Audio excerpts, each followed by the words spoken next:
l'islam est le miroir de nos insuffisances et de nos démissions. C'est pour ça qu'il est insupportable. Il nous renvoie l'image de ce que nous avons perdu et que n'ont pas perdu. Bonjour à tous et bienvenue dans ce nouvel opus de Nos croyances à la loupe, un podcast qui décrypte les discours et actualités autour des questions identitaires et religieuses. Ici, il n'y a pas de clash, il n'y a pas de clivage, on ne se dispute pas. L'idée, c'est seulement d'analyser et de prendre un peu de recul sur ces sujets qui sont régulièrement inflammables. Aujourd'hui, je suis avec Hicham, doctorant en sciences des religions. Bonjour Hicham. Bonjour Louise. Merci d'être avec nous, comment ça va ? Très bien, et toi? Eh ben super. Alors, normalement, on ne devrait plus avoir à te présenter, mais on va quand même le faire pour les quelques-uns qui ne te connaissent pas encore. En deux mots, qui est Hicham Abdelgawad? Alors, Hicham Abdelgawad, c'est un doctorant en sciences des religions qui s'est spécialisé sur les questions de religiosité et de vécu religieux et qui est aussi l'auteur de plusieurs ouvrages en rapport avec les sciences des religions. Merci pour cette petite représentation. Alors pour cet épisode, on s'est intéressé à un passage particulier d'une interview de Patrick Buisson qui explique que les musulmans, alors je mets cette expression entre guillemets, parce que c'est un peu la vision homogène de la communauté musulmane par Patrick Buisson, mais Patrick Buisson explique que les musulmans auraient, contrairement à nous, on verra plus tard ce que veut dire ce nous, garder leurs valeurs et leurs traditions conservatrices et qu'ils nous renverraient le miroir de notre propre déclin, de notre propre décadence. Et Patrick Buisson justifie son propos en affirmant qu'on n'aurait plus rien à proposer. Alors, on reviendra aussi sur ce « on », mais avant d'aller sur le « on », moi, j'aimerais savoir comment tu analyses ce « rien à proposer », Hicham. Alors, j'ai écouté attentivement cette interview 2 fois et j'ai été frappé par une chose, c'est la proximité du discours de M. Buisson avec des discours qu'on trouvait chez les ruraux catholiques belges dans les années 70, au début des années 70.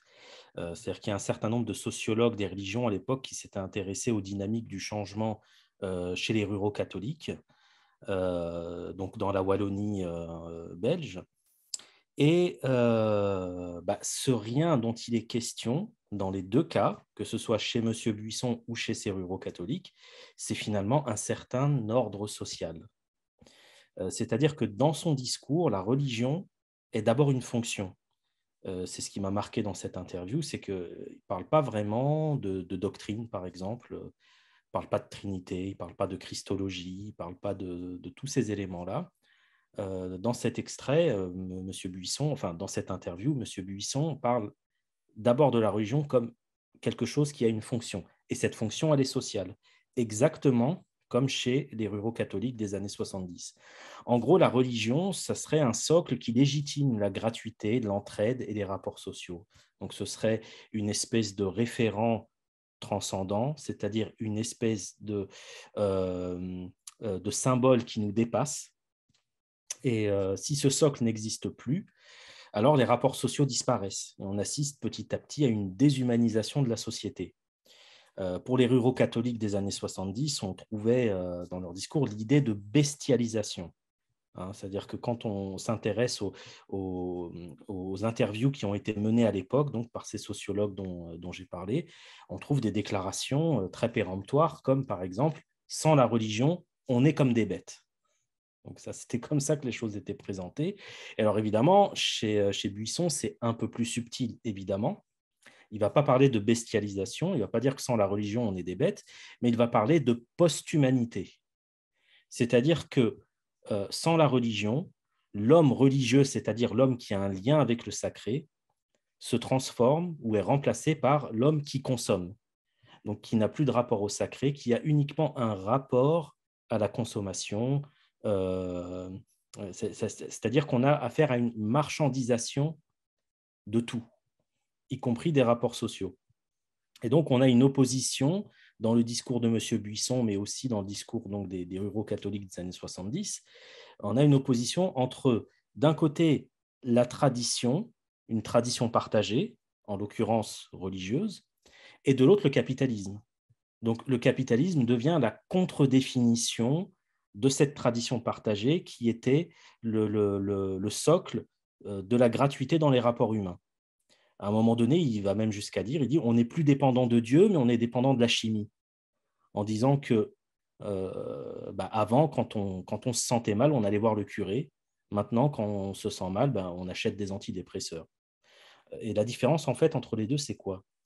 C'est que dans un cas, c'est gratuit, hein, Dieu est gratuit, et dans l'autre, ça peut se vendre.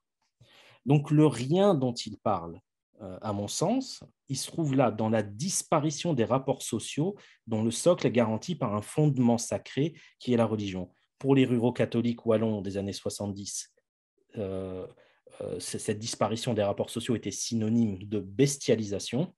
Pour M. Buisson, elle est synonyme de transformation en un homme qui ne fait que consommer.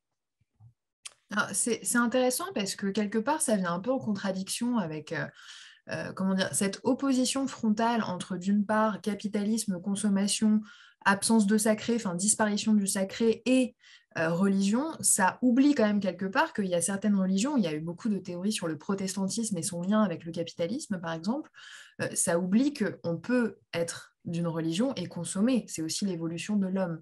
Donc c'est intéressant parce que ça rentre en contradiction avec d'autres théories pour le coup. Est-ce que tu as une analyse là-dessus? Est-ce que tu penses qu'effectivement, il y a une contradiction par rapport à...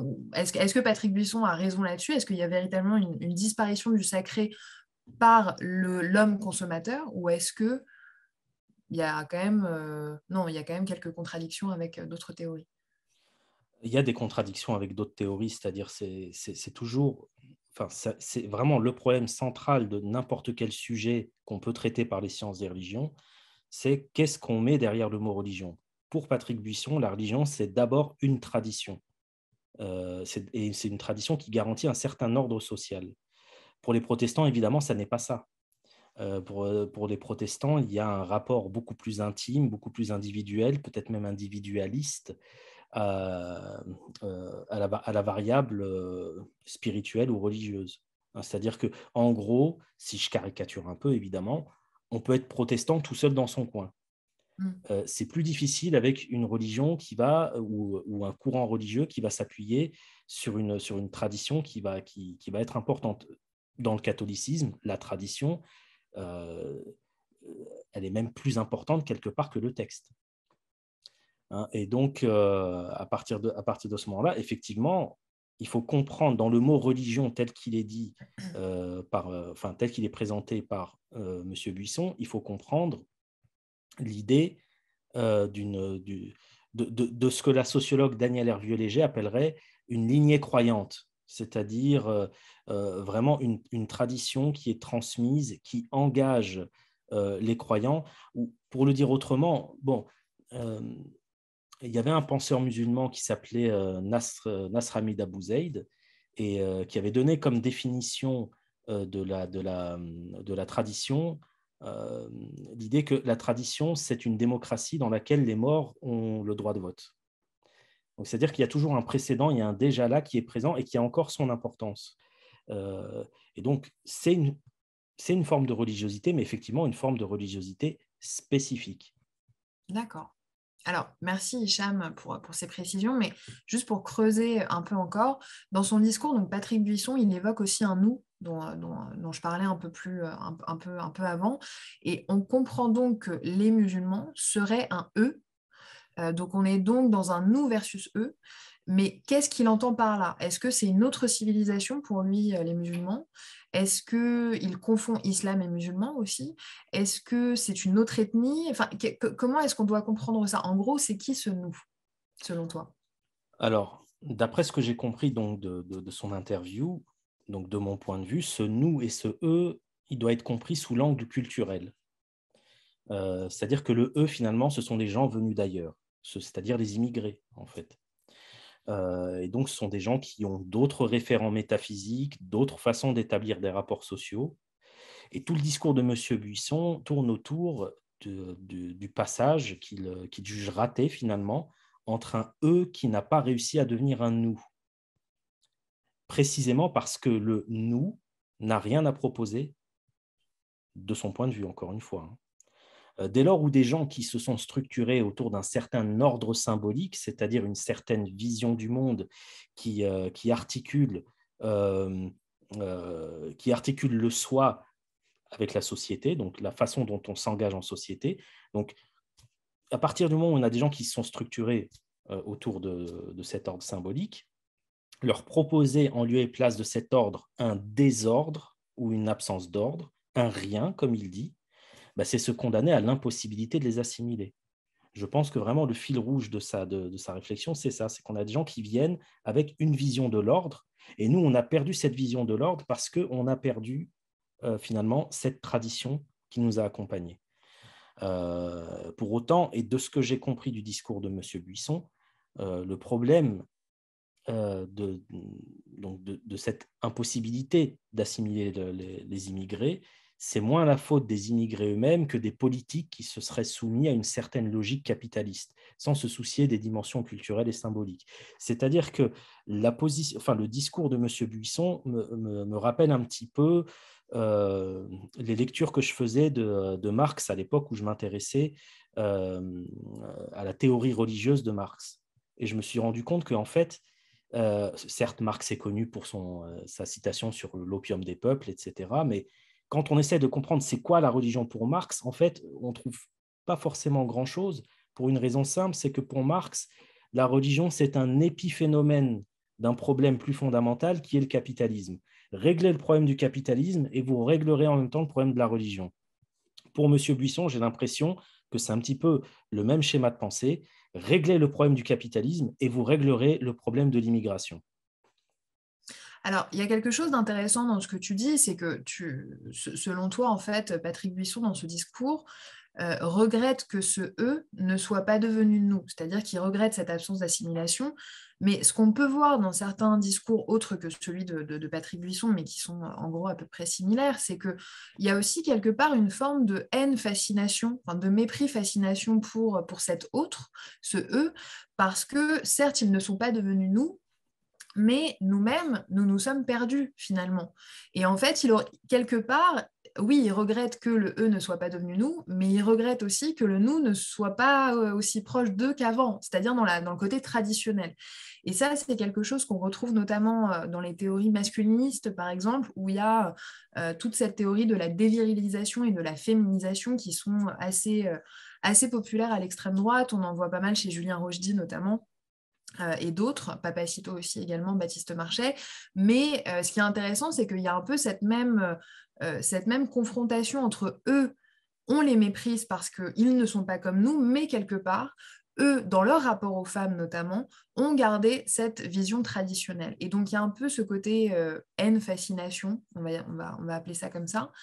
Quand il évoque les valeurs traditionnelles, justement, Patrick Buisson, que les musulmans auraient gardées, on pourrait se dire que c'est une bonne chose pour lui parce qu'il a un côté traditionnaliste, donc, et pourtant il semble vouloir arrêter l'immigration et estimer que l'assimilation est impossible. Donc, s'il défend lui-même des valeurs traditionnelles que les musulmans appliquent encore, pourquoi leur présence le dérange, en fait? Je dirais, en fait, pour reprendre un petit peu la façon dont tu as très bien résumé la chose, non seulement, effectivement, dans le discours de Buisson, on comprend que pour lui, eux n'a pas pu devenir nous, mais qu'en plus, nous n'est pas resté nous, en fait. Et c'est pour ça que n'a pas pu devenir nous, parce qu'il n'y a plus de nous. Et donc, en fait, de ce que j'ai compris, il ne dit pas stricto sensu que l'assimilation est impossible, mais il dit que l'assimilation est devenue impossible.